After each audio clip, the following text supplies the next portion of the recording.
Today on Inside the Issues, I speak with Rodolfo Stavenhagen on the subject of Indigenous rights. Hello and welcome to a special edition of Inside the Issues, a CG Online podcast. My name is Dr. Andrew Thompson. I'm an adjunct assistant professor of political science at the University of Waterloo and program officer at the Balsley School of International Affairs. Every week, we're joined by an expert in international affairs, global governance, or some other aspect of global affairs here to the studio at the Center for International Governance Innovation. Today our guest is Rodolfo Stavenhagen. He's a research professor at El Colegio de Mexico in Mexico City. He is the former assistant director of UNESCO, and he has the distinction of being the very first UN Special Rapporteur on the human rights and fundamental freedoms of Indigenous peoples. Welcome to the program. Thank you. It's a pleasure being on your program, Andrew. I wonder if we could start by talking about the big global picture. In your mind, what is the state of Indigenous rights globally today in 2014? Well, generally speaking, I think the rights of Indigenous peoples have made progress over the last few years, at least partially, due to diplomatic activity at the United Nations. We'll come back to that, I think, later in the interview, and also certain kinds of progress made in different countries in the world. But at the same time, there are other countries where there has been less progress and where some of the problems that Indigenous peoples have been carrying along with them for so long are still very much present. And I think that in general, the overall view of the situation of Indigenous peoples in the world is not very favorable. They continue to be marginalized, excluded, they are discriminated against, they are victims of dispossession and despoiling of their resources by outside forces, governments that don't understand them, landowners, cattle ranchers, people who cut down their forests, multinational corporations that destroy their mountains and by mining or oil exploration and things like that. So they have complained, and rightly so, that this is a long history of spoliation, there's a long history of victimization, there's a long history of really bearing the brunt of all of these unjust and unequal situations. The statistics are not good in the world. The World Economic Forum in Davos at the earlier this year said very clearly that one of the major problems in the world is the growing gap between rich and poor. Rich and poor peoples, rich and poor countries, and it continues, the gap continues to grow. And when we look at the statistics very closely, and these are statistics provided by governments, statistics provided by the UN, by the World Bank and other institutions, we find that most of the indigenous populations are among the lower ranks of this income or wealth distribution ranking of the countries. So most of the poor people, not most of the poor are indigenous, but most of the indigenous people are in the world are poor. And they are poor because there is a long history, as I said, of discrimination and marginalization. And now they have organized over the last few decades to redress the balance and have been working in their own countries, have been demanding, claiming restitution,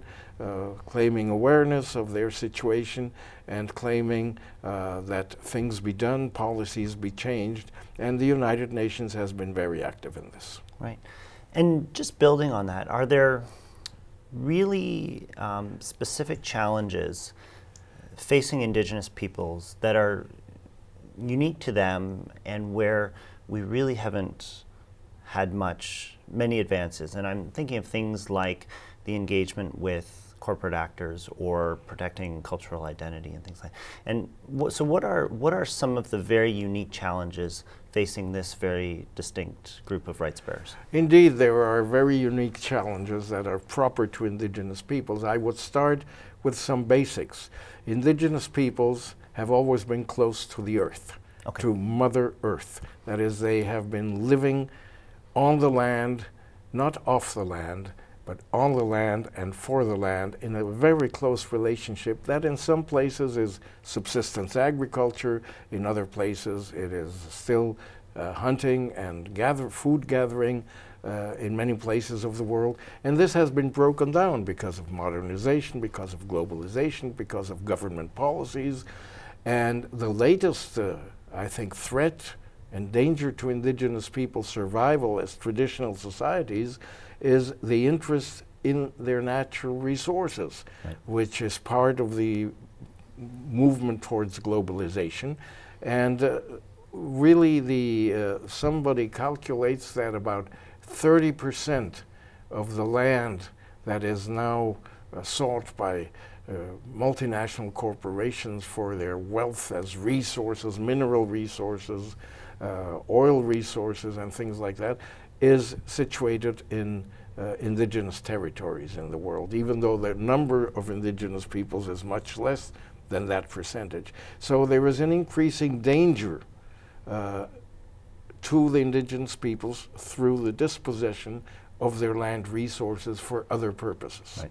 You know. Right. And how does this relate to questions of, say, cultural identity and the protection of traditional ways of life? Well, very much so indeed, because of course the policies of states has traditionally been indigenous peoples must be incorporated, must be integrated, must be assimilated.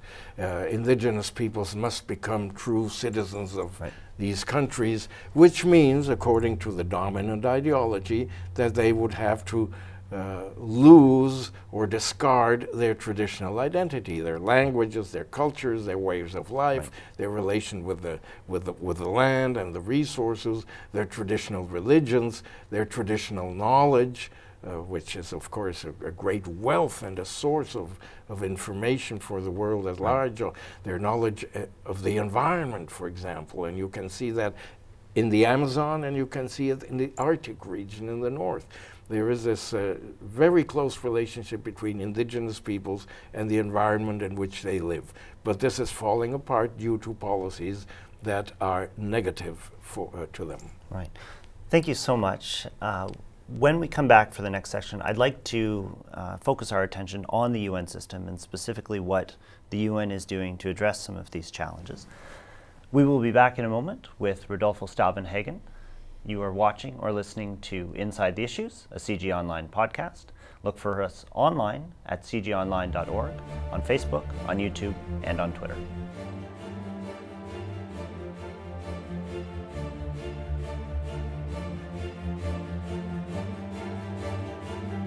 Welcome back. Rodolfo, could you say a little bit about how the UN human rights system is engaging with Indigenous rights issues, and specifically the creation of the Permanent Forum and what its role is, what it hopes to accomplish? Well, this is a very important issue because we have to go back a couple of decades or longer when the UN opened its door for the first time to the presence of indigenous peoples through the activities of a working group on indigenous populations that was created within the structure of the Commission on Human Rights, which is one of the oldest commissions created back in the 1950s, I think, by the United Nations, and which has been a forum for human rights discussions for a long time. So indigenous peoples got their foot into the door, were able to take part in a long process of presentation of their claims and demands and their knowledge and information about their situation in the UN system within this human rights structure. But that was not enough for a good knowledge of what ails indigenous peoples in the world today, and not enough for allowing them to develop their participation at all levels in the UN. So finally it was decided in the early years of the present century, I think the year 2001, the Economic and Social Council of the United Nations created another space for them, which is the Permanent Forum on Indigenous Issues, which, contrary to the earlier group that continued working, by the way, the working group on indigenous populations, which used to meet in Geneva within the human rights institutions in Geneva, the Permanent Forum began working in the United Nations headquarters in New York, where social and political affairs were being discussed. And this was the idea, to let indigenous participation in the UN open up within the field of social and economic development. That is, of course, one of the issues that brings the UN closer to indigenous peoples and brings the indigenous peoples closer to the UN. So the Permanent Forum was created, and I think its first meeting took place early the last decade in New York. It is made up as an expert group, made up of a number of government-appointed experts and a number of indigenous appointed experts. So it is an equally representative, hopefully, of governments and states on the one hand, and of indigenous organizations on the other. And it meets once a year for about 2 weeks, I think, at the UN headquarters in New York, with an agenda that is developed by the UN Secretariat. There is a special secretariat for the Permanent Forum, and they come and discuss issues of interest that go beyond the strict human rights approach that has been used traditionally in the Geneva setting of the Commission of Human Rights.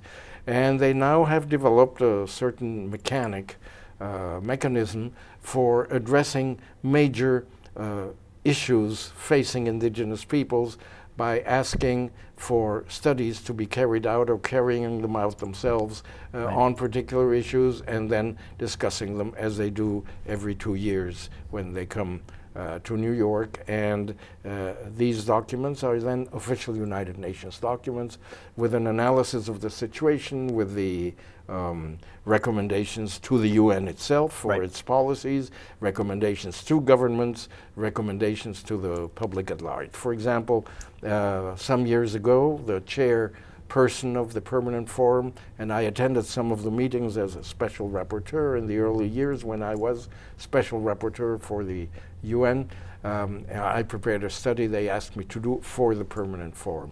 But my main task as special rapporteur, we can talk about that a little bit more if you're interested, was not really working for the Permanent Forum, but rather within the human rights setting of the Commission of Human Rights. Right. Well, and perhaps we can touch on this. As special rapporteur, are there any moments that really stand out for you?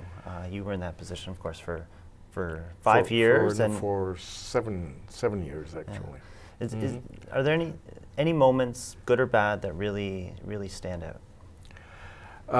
Yes, I mean, the whole experience was outstanding in my professional career. It was one of the most exciting periods of my professional career, being able to work closely on these human rights issues of indigenous peoples in an international environment, and being able to work closely with indigenous peoples on human rights issues that they presented to me. This was when I was appointed by the Commission of Human Rights. This was the first time, the first rapporteur that they had named. That the mandate was created just a year before, and I was appointed to be the first mandate holder. So it was a new experience for everybody. They didn't exactly know what to do with me. And so I presented a program. My first report to the Human Rights Commission was to present a program of activities, which is what usually special rapporteurs do. They tell the Commission, look, I'd like to do this, that, and the other thing. And it consisted basically of gathering information, because that's what the mandate says, gathering information about the situation of the human rights of indigenous peoples around the world. Now, how does one poor isolated mandate holder go about gathering information about the whole world? Well, he has to count on information provided by different sources, which in my case were basically government reports, secondly, visits to countries, which was a very important part of my mandate during those 7 years, and therefore gathering information directly provided by my meetings with indigenous peoples around the world. Then what they call in the UN parlance communications, letters of complaint, which of course came in and piled up on the desks of the UN personnel, which was assigned to deal about these things with me. And then conversations with academics, with institutions, with government representatives, and all of that was then presented as an annual report on the situation of human rights of indigenous peoples to the Human Rights Commission. Wow. Thank you very much. For our next section, I'd like to talk about some specific country situations. We will be back in a moment with Rodolfo Stavenhagen. You are watching or listening to Inside the Issues, a CG Online podcast. Look for us online at cgonline.org, on Facebook, on YouTube, and on Twitter.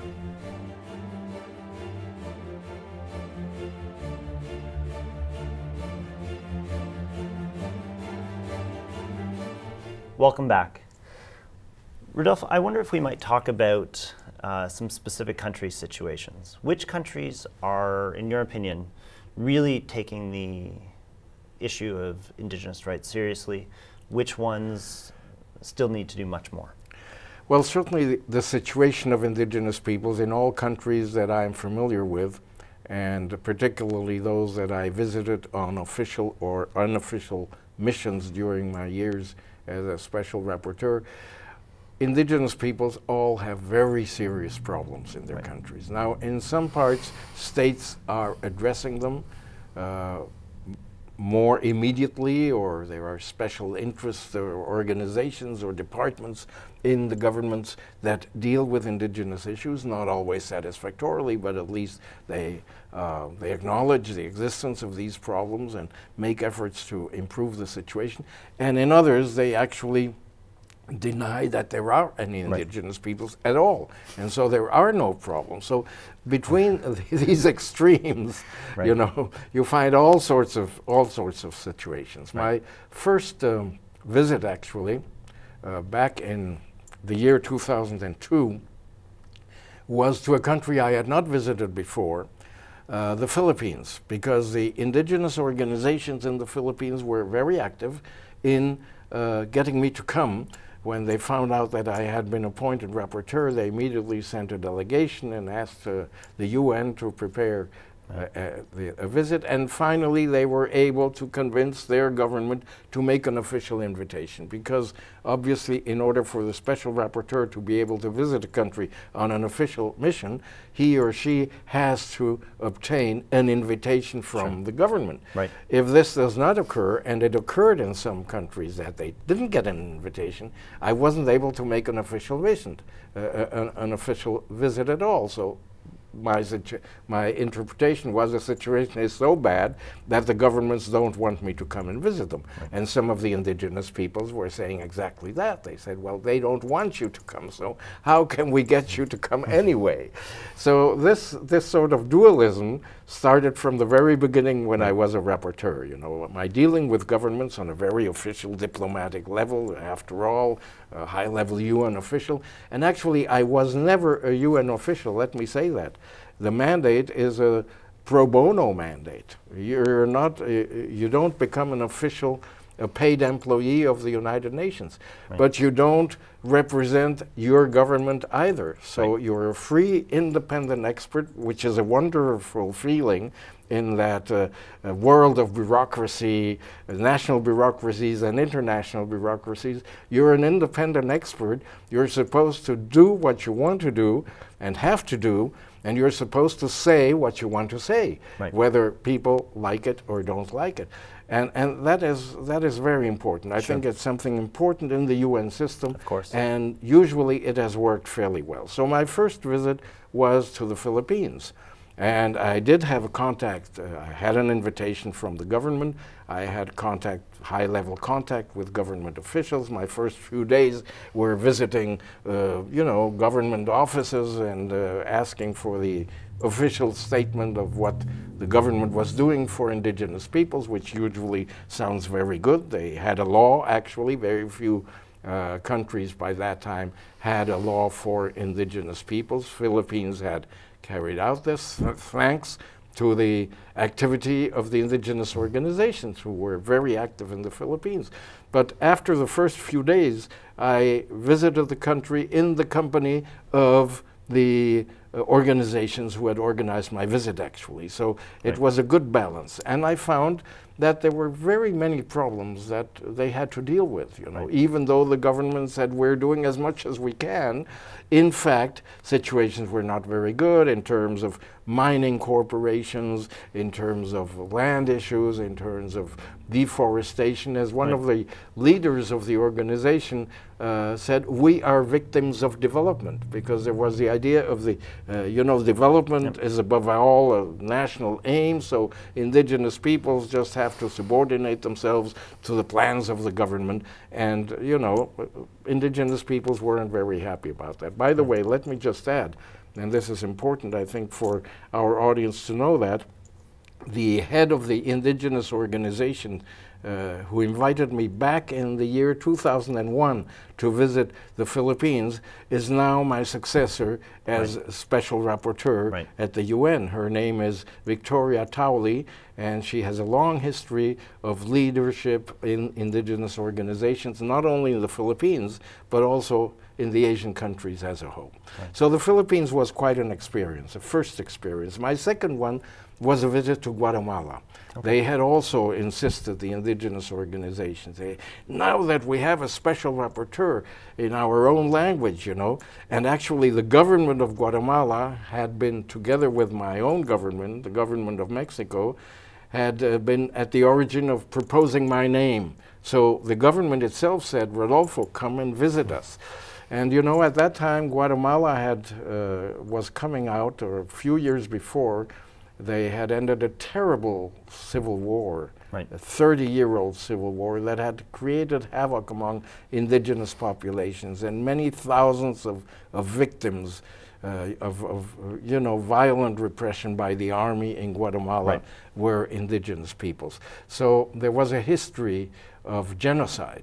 Genocide was the word we actually used and has been used by the UN regarding the situation in Guatemala. And there was a UN mission already in place in Guatemala to oversee the peace agreements that had been signed in 1996, just 4 years later. By the time I came, indigenous peoples were not happy with what was happening as a result of the peace agreements, because they felt they were not being implemented. And now, 10 years later, or even more, we can say that in fact they have not been implemented, and the violence continues in a country like Guatemala. So these are some of the experiences, first experiences which I had as Special Rapporteur, and very interesting, very emotional, very really affecting me deeply as a person, because I was living with the indigenous peoples their own sad story of, in the case of Guatemala, genocide, for example, or violence and repression in the Philippines and some other countries as well. Thank you so much. For our last segment, I'd like to ask you about the Canadian context and then the UN Declaration on the Rights of Indigenous Peoples. We will be back in a moment with Rodolfo Stavenhagen. You are watching or listening to Inside the Issues, a CG Online podcast. Look for us online at cgonline.org, on Facebook, on YouTube, and on Twitter.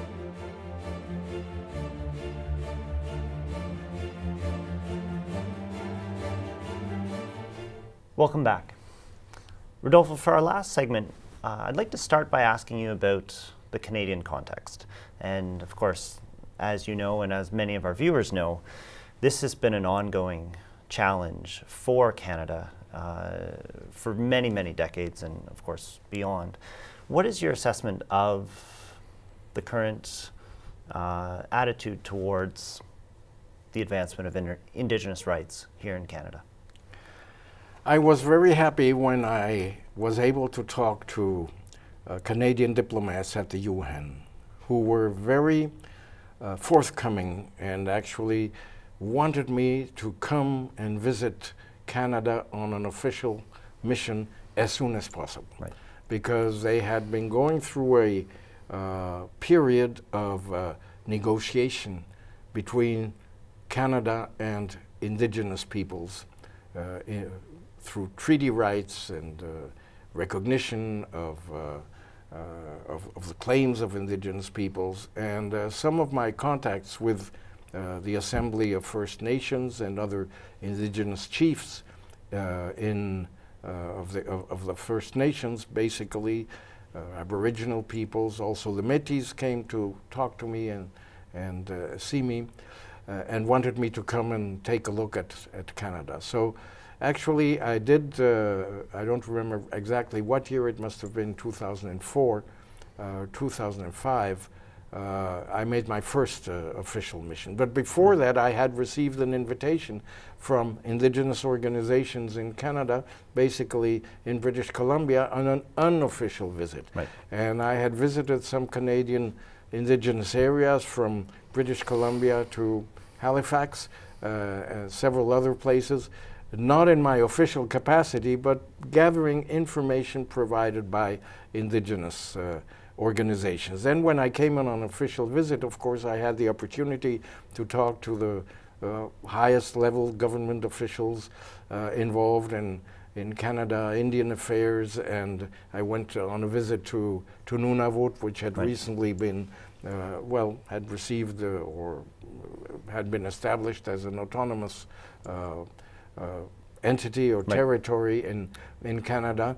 So I found that the Canadian government was really doing some very important things which the Indigenous peoples had been demanding for many, many years. But from what I hear, and still hear from the Indigenous organizations here in Canada, well, it had not been doing enough. Right. And that many of the things that we're being talking about, and even treaties that had been signed and agreed to, were not being implemented. And Indigenous peoples are still complaining that the conversations, the positive conversations they had had some years earlier with the government of Canada and with provincial governments, well, were in a way being blocked or were not being carried out as they should be. Now, I haven't been back officially on an official mission or any other to Canada since then, so I don't know exactly what's happening right now. But 2 years after my first mission, we had another visit of mine where the organizations came together and evaluated the result of my first visit to Canada. We had a meeting organized by an organization with the support of the government of Canada called Rights and Democracy, which I think is no longer active at the present time, which is a shame, to evaluate the results. And even 2 years after my mission and my recommendations, things were not going as well as Indigenous peoples would have liked. Other things did improve. For example, the commission which was created for the evaluation, or the Truth Commission on the situation of residential schools, which was one of the issues that I had mentioned in my report, because Indigenous peoples had asked me to make a point of the situation of the lost generation of people who had been forced into the residential schools. So the commission is still at work, still not done its final report. So things are happening, but there is, I sense, a feeling of dissatisfaction among Indigenous organizations, the Assembly of First Nations, the other organizations, for example, the movement Idle No More, which has recently come up, the Permanent People's Tribunal looking into the operations of Canadian corporations in Latin America, which has met only a few days ago in Montreal and has published its verdict on the situation, shows that that situations are not, in a way, are not improving as fast as we would like to see. Sure. Shifting gears slightly, we have the UN Declaration on the Rights of Indigenous Peoples, which is the first comprehensive piece of international law dealing with Indigenous rights issues. That's right. Could you say a little bit about some of the challenges involved in implementing the rights that are codified in the Declaration? It took the UN about 25 years of negotiations, first in the working group of indigenous populations, then within the debates at the General Assembly to get the declaration approved. I think it was a great victory for indigenous peoples, and it raises some very important rights which are now on paper approved by a vast majority of the member states of the United Nations. Unfortunately, as we remember, Canada abstained at the time in 2007, but has declared that it would subscribe to the declaration afterwards. So the declaration raises some very important rights as those of indigenous peoples, not only individual human rights, but collective human rights, the right to autonomy and self-determination as peoples, the right to land, to territory, to language, to identity, to culture, to managing their natural resources, to managing their educational systems. So all of that is in the Declaration. Now, what has happened with the Declaration? It is still, the world over, a piece of paper. So the question is how to implement a UN declaration, and that is what I call in one of my last reports to the UN as Special Rapporteur, the implementation gap. And the implementation gap is a responsibility for the countries involved, for the governments involved, and not only the United Nations. So that is something that is before us. It has to be carried out in the future. Great. Rodolfo, thank you so much for being on the show. This was absolutely fascinating, and it was just a pleasure to speak with you today. And thank you to our audience for tuning in for this special edition of Inside the Issues, a CG Online podcast. Look for us online at cgonline.org, on Facebook, on YouTube, and on Twitter.